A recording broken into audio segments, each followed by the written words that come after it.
come the boss lady, the Kelly Holland Show. Watch out, let's go. Here come the boss lady, the Kelly Holland Show. Let's drop it. Here come the boss lady, the Kelly Holland Show. Come on. She gonna get it right. Research all about your life. Her info's always tight. Talking just to get inside. Gospel talking, Bible walking, wanna help you see. Faith is calling and she's walking with the victory. The king is on her side and she never quits. Put you on the show and you reminisce. Creative to the point where she's making hits. Business savvy is a Kelly. Are you getting this? The Kelly Holland Show. I'm liking this. Kelly Holland.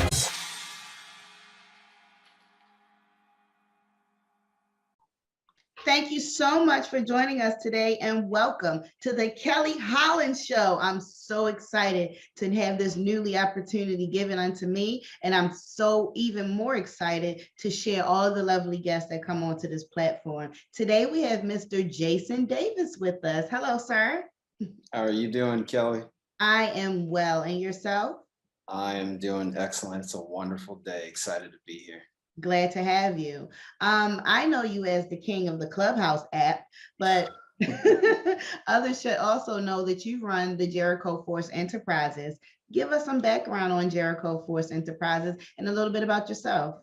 Yeah, sure. So I started my business, Jericho Force Enterprises, back in 2017. And, a lot of people want to jump to the building wealth, but they don't have the foundation, and that's budgeting, saving, debt and credit. You get those four, then it's a lot easier to get to, the fun stuff, Kelly, like real estate and the stock market. So I started off doing that. And then as I began to look at my data, I realized a lot of the people I was serving, they were small business owners. So I started to lean more deeply into that, and they would bring up other issues like leadership and management, things like that. So I morphed over time into just a growth-based platform. So now I just flat out, I help business owners grow so that they can reach their full potential.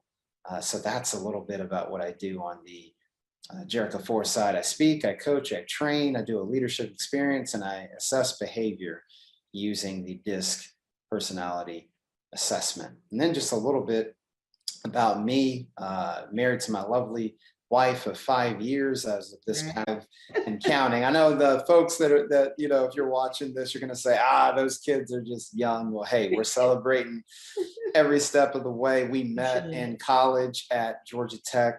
So it's definitely possible to find your sweetheart in college. So very excited to be a husband to my wife. No kids yet. We are in that season. But I just have a passion for people, passion for faith, and just helping folks. And so that's just a little bit more about me and what I do in my business. Thank you so much for that quick bio. And it was impressive to know that you guys met in college and then still got married. That wink, wink. People. There was priorities there. And so, there was, absolutely. I definitely understand that path. I too teach financial literacy. My main audience is youth and young adults. Of course, that's not a curriculum within their education, at least not in the public schools that I attended. And then when these young adults come out of school, they know that a job is needed. But just like you said, savings, debt management, being able to forecast your income and know no one's stealing from you, being able to save enough and only shop when you reach a certain goal instead of saying, I'm about to spend this whole check, and I'll get another one back. Girl, you're going to be broke for 3-4 days. I promise you spend that whole check. It ain't going to last. So, and that item you purchase is not worth it. We go through a lot of steps to finally reach their financial potential, especially young mothers and fathers, some in middle school, some in high school, that I have to transition into the reality of this world, which is, money, security, and healthy spending habits. So I'm glad we have that in common. Mhm. What do you think today's youth is lacking that is pertinent for the new world? Oof, that is a loaded question, I Kelly. know you can go any way with it though. See how For lucky some, you are. I would say, and this is, the generations above them, we're partially to blame for this. I think because we live in an information age, there's Instagram, there's, Twitter, Facebook, and TikTok. There's all this info, and I feel like the kids kind of get lost in the middle of all that, and so I feel like it's purpose, right? I feel Mhm. like the kids need a sense of, of fortitude, a foundation. And because society, like I said, and we don't help, you got to do this, you got to do that, you got to make a way, you got to be about your business, but they've got to understand who they are. And Correct. that comes from purpose, it comes from encouragement, it comes from telling them, hey, it doesn't matter the background you come from, the family you come from, you can do this thing. So I Mhm. think that's a big thing plaguing our kids today. And I have the luxury of speaking to kids in different capacities and whatnot. And that's what I really see is just we get so busy in this fast paced world. And I think our kids are, though they're more advanced in dealing with things younger, but we don't just allow kids to be kids anymore, right? With this amount of connectivity and you got to do something, you got to make something of yourself, and along the way, Kelly, what ends up happening is that child is still developing. And we can inadvertently think that, oh, the kids, they're going to be fine. She's going to be fine. He's going to be fine. But they got to know who they are. And so we've got to be intentional about encouraging them and telling them that, hey, you can do this. You've got a community of people around you that can do this, whether that's supporting you in your learning journey, your career. I can't tell you the number of stories, Kelly, where kids, they remember this stuff. They get to the young, college, young adult age, and they remember something negative that a teacher or a coach or a parent, even unfortunately, they remember that stuff and they take it to heart. And we can derail these kids for months and years to come. So, Kelly, I'd say that's a big thing for today's youth is we've got to help them have a sense of purpose and, Correct. and passion. Yeah. I can't agree with you more. Even in my personal life, I had to come to the realization that my daughter does not want to go to college. There's Mhm. nothing about her that wants to go into higher education. She'd rather go to trade school. She'd rather Mhm. join the FBI or some type of criminal catching association. Mhm. um, and I had to live with that. I come from education. I have a master's degree. They watched me go through it. My education didn't come until I was a full grown adult with children. So they watched me go through it one degree at a time, AA, BS, MS. And I just knew my daughter was going to college. So we did all the research through careers, what schools could give her the information for that career. And she just came to me the other day like, Mom, can I just go to community college? I really don't know what I want to do. That was not a dig to me. That was her finding purpose within herself. That was her acknowledging that education is still important. That was her saying, I don't want to waste money. That was her saying, I've made my decision and I would like to be a liberal arts major for 2 years. And perhaps once I get all those gen ed creds out the way, I have a better idea of where I would like to spend my career. I didn't think that was the traditional answer, but I did applaud her because she said, I'm still going to achieve a goal, although I don't quite know all the ins and out. And that's also important in our life when we set these goals. Many times we don't have the wherewithal. Many times we don't have the resources. Many times we don't have the network, but we have intuition, we have will, we have guidance. And if you're spiritual like me, you have the Lord on your side. And so within that prayer life, it's much easier for the things to come to you as long as you ask God for it. Father, please help me break into this area of business. Lord, give me the network that I need to move forward. Help me reach the resources that are important to get to the levels that you want me to reach. And at the same time, I still have no idea. So we're going on faith, right? Right. And we're going on the confidence that we have within ourselves or within God. And so when people can turn nothing into something at least one time out of their life, that there is your miracle. It's not the burning bush you need to look for, sweetheart. It's the how this was achieved without me doing anything, or somebody just making a phone call and boom, it was done. Very little effort goes into the miracles that are given to us, and they're given to us because we needed a jump start. Do you agree or disagree? Ooh, listen, Kelly, if you had a church and we're preaching, I would be right there. And the Lord said, ha. And the Lord said, ha. Grab your neighbor, ha. I feel a shout coming on. Yeah. Listen, if you were preaching, I would be there. I can't agree more, Kelly. And I love the transparency that you shared with your daughter. And that is a prime example of mother and daughter having a open enough relationship as mother and daughter to come together and have a tough conversation about just the reality of things and where she's at and what she's trying to do. So I just want to commend you for having that conversation. And I believe with the support you're giving her and with her given that confidence, that's part of her foundation. She's seen her mother, she's seen the path that you've walked, and then now she's, it was said to me years ago, everybody, the family, it's all one tree, but everybody has their own root, their own offshoot. They'll always be part of the tree. She'll always be part of your tree, Kelly. So I love that interaction there, and it's those kinds of conversations I wish that every kid, every mother daughter, every father son, every father daughter, every mother and son can have. Hey, mom, dad, this is what I believe that I can do, and I'd like to do this. And I feel like kids, even in those formative years, even going into college, there's always, I feel like they're walking around these invisible signs of, mom or dad, do you approve? Is this okay?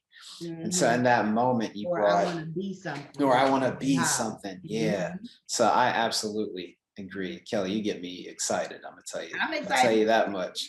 All day, honey, all day. We can do this. And I would love to come on to your show when it's up and running, so we can continue on with the conversation.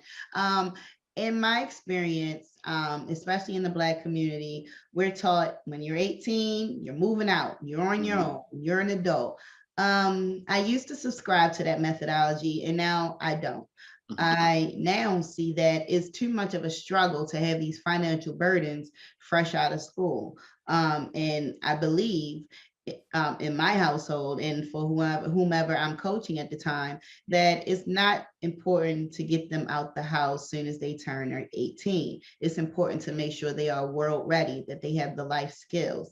And that may require more time, maturity, that may require more of an adult relationship now that your child is growner and now that they have this older age, you can start to feed into them more of these adult situations and advice. And also help them to be financially prepared when it's time to leave. Sweetheart, you can move out when you finish college. You can move out anytime before you're 30. You can move out when you're 30. I really don't care the time limit. I want to make sure you are financially prepared. I want to make sure you are doing things in the right manner. Like you said, we went to college, we got married, we're having kids in this season. That's the exactly way it needs to happen. I don't need no teenage babies around here because you're still growing up, baby. You're still growing up, and you need so much more help to get where you need to go now that you brought this new life into the world. Even although it's precious, right, that wasn't quite the order. And if that is your reality, that doesn't mean you're not able to grow. That doesn't mean you're not able to still do. It's just going to take you a little longer, and it's going to cost you a lot more money. Yeah, absolutely. Do you think kids need to be put out at the age of 18? No, here's what's interesting, Kelly. I feel like you said, in our community, I don't know that we ever really took time to unpack that. I feel like, sometimes we just take things on out of tradition. And I'm not knocking, maybe for certain people, they needed to at 18. But if you look at the world that we live in and the student loan crisis and whatnot, I'm a big believer it's always ever taken a village. And so I think it's important in the Black community to step back and say, okay, well, first of all, where did that come from? I Like, have hey, no when you idea. hit 18, that you're gone. It's like, well, let's look at the origin. A, where did that come from? B, what does it mean for my household? Mm-hmm. Or depending on your household, it might be and key word on might. It might be advantageous for that son or daughter to leave the house at 18. I don't think we can make blanket statements like that because every family is different, right? And so I think we have to unpack what it means. What does it even mean to leave the house, period, whether that's 18, 25, whatever. And that means families coming together and talking about it. The Bible talks about training a child up in the way he should go. And when they grow old, they won't turn from it. So it's that spiritual foundation. It's a life skill foundation. It's a financial foundation. It's a values, principles foundation that they're getting in the house. And so depending on the circumstance, like, well, this child might want to go to community college, or they want to go to trade school, or they want to go get their bachelor's, or they have a plan like shortly after their bachelor's, they want to go get their master's. I think parents have to talk openly with their kids about it. It's okay to set goals. It's okay to change goals. It's okay to not initially know what you want to do. There are resources, and in talking things out, we can handle it together. So I'm more of the opinion, what's best for the family, not just what the community or what society is saying. And I don't think we can just make that any blanket statement. Oh, well, Black people are supposed to do this. That's that societal cultural pressure. And Kelly, this, we put a lot of pressure on ourselves and our community.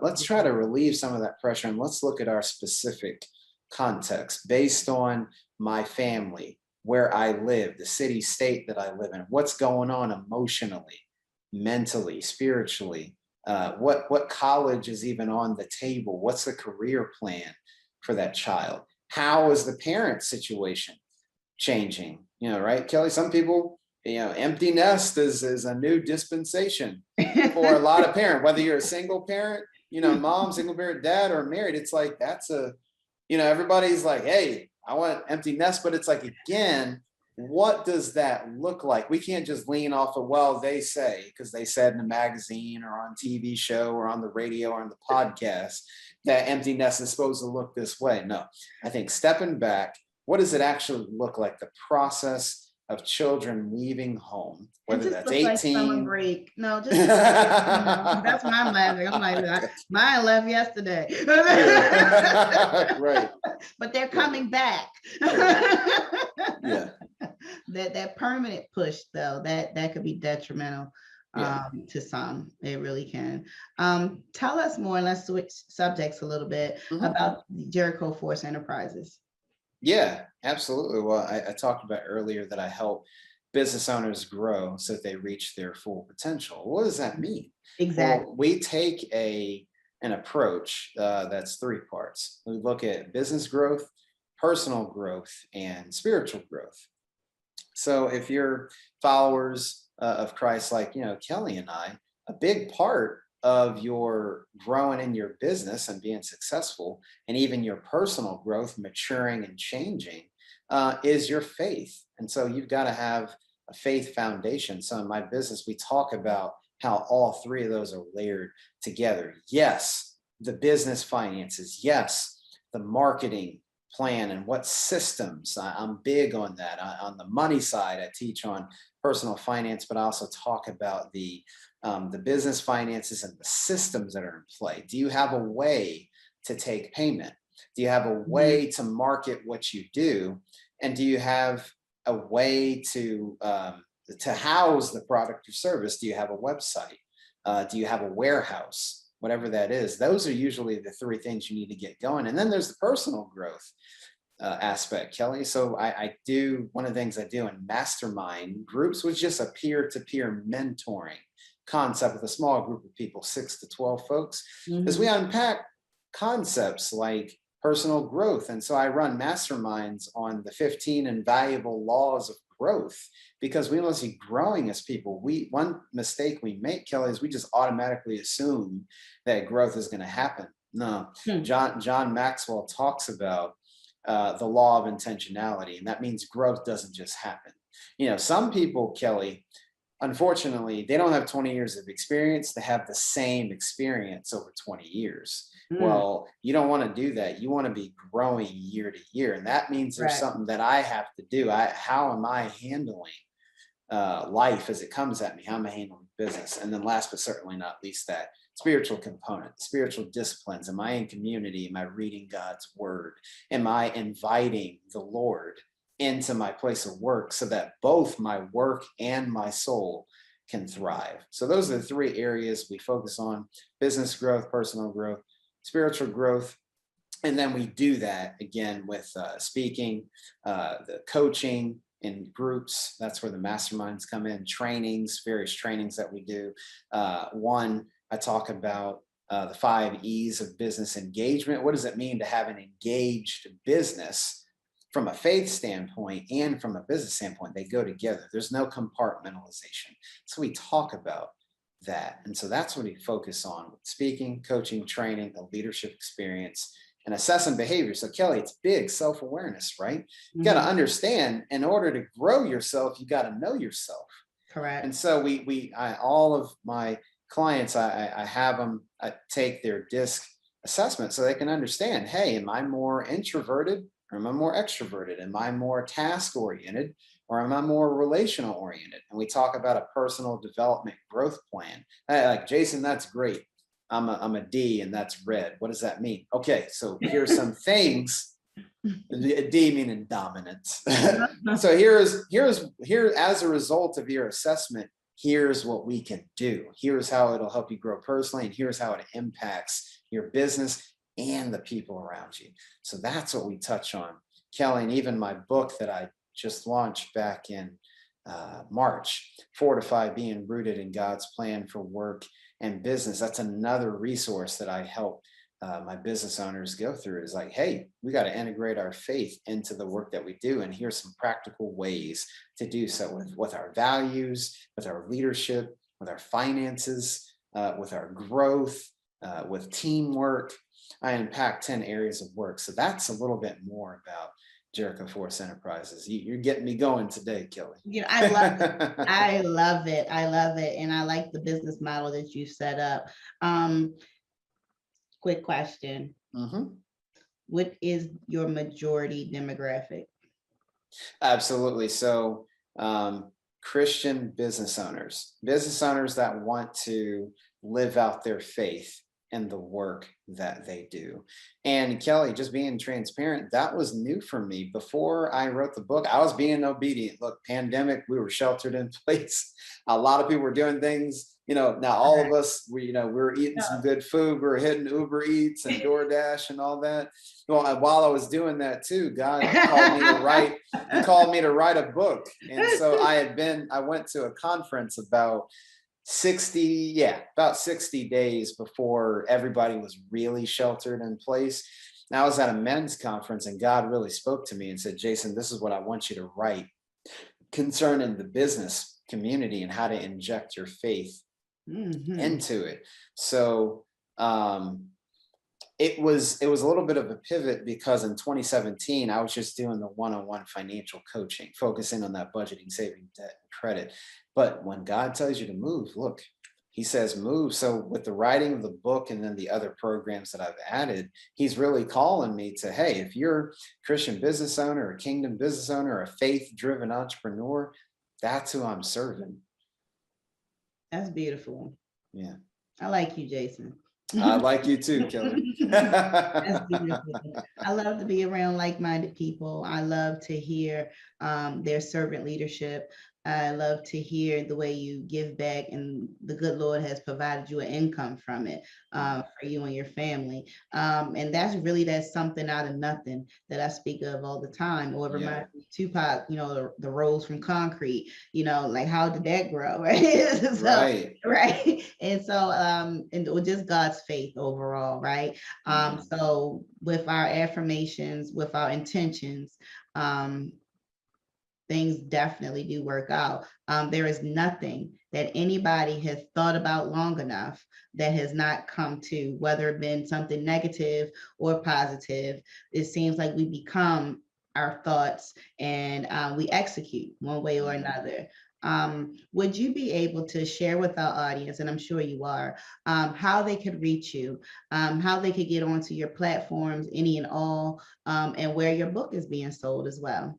Absolutely. So my website, www.jerichoforce.com, like the walls of Jericho. So jerichoforce.com is my business website. You can email me at info@jerichoforce.com. I'm on Instagram at jason.n as in Nancy. So at jason.n.davis. I'm on Instagram. I'm always sharing, content, what God gives me, how to inject your faith into your business. So those are the primary ways you can reach out to me. And then Fortify, my book, Fortify, Being Rooted in God's Plan for Work and Business. You can grab that on Amazon. It's available in paperback and ebook form. And Kelly, because I like you so much, here's just a sneak peek into what I'm planning in the future. I'm working on the audiobook. So in the near future, even the audiobook version of Fortify will be available. So folks, stay tuned. But until then, paperback and ebook, Fortify, Being Rooted in God's Plan for Work and Business. You can grab that on Amazon right now. Excellent. Excellent. Are you going to narrate it yourself, or are you going to? Oh yeah, Kelly, listen, I felt like you. I said, if I'm going to do this thing, I got to do it right. And so yours truly, I've already been in the studio. I've got about maybe 2 more sessions. So yours truly is going to read it. So if you like this kind of interaction, you're going to hear me for a few hours. So folks, stay tuned. If you like what you're hearing, you can hear me all that you want, and speed me up, slow me down on multiple audiobook platforms here in the near future. That is wonderful, Jason. And thank you again for joining us today on the Kelly Holland Show. It has been such a pleasure to have you. It's been a pleasure, Kelly, and I look forward. If you'll have me back, I would love to be back. Oh, you're definitely on the schedule. I was going to share that later. And thank you, audience, for tuning in today. You've just met my guest, Jason Davis. He is the owner of Jericho Force Enterprises. You can also find him on Clubhouse.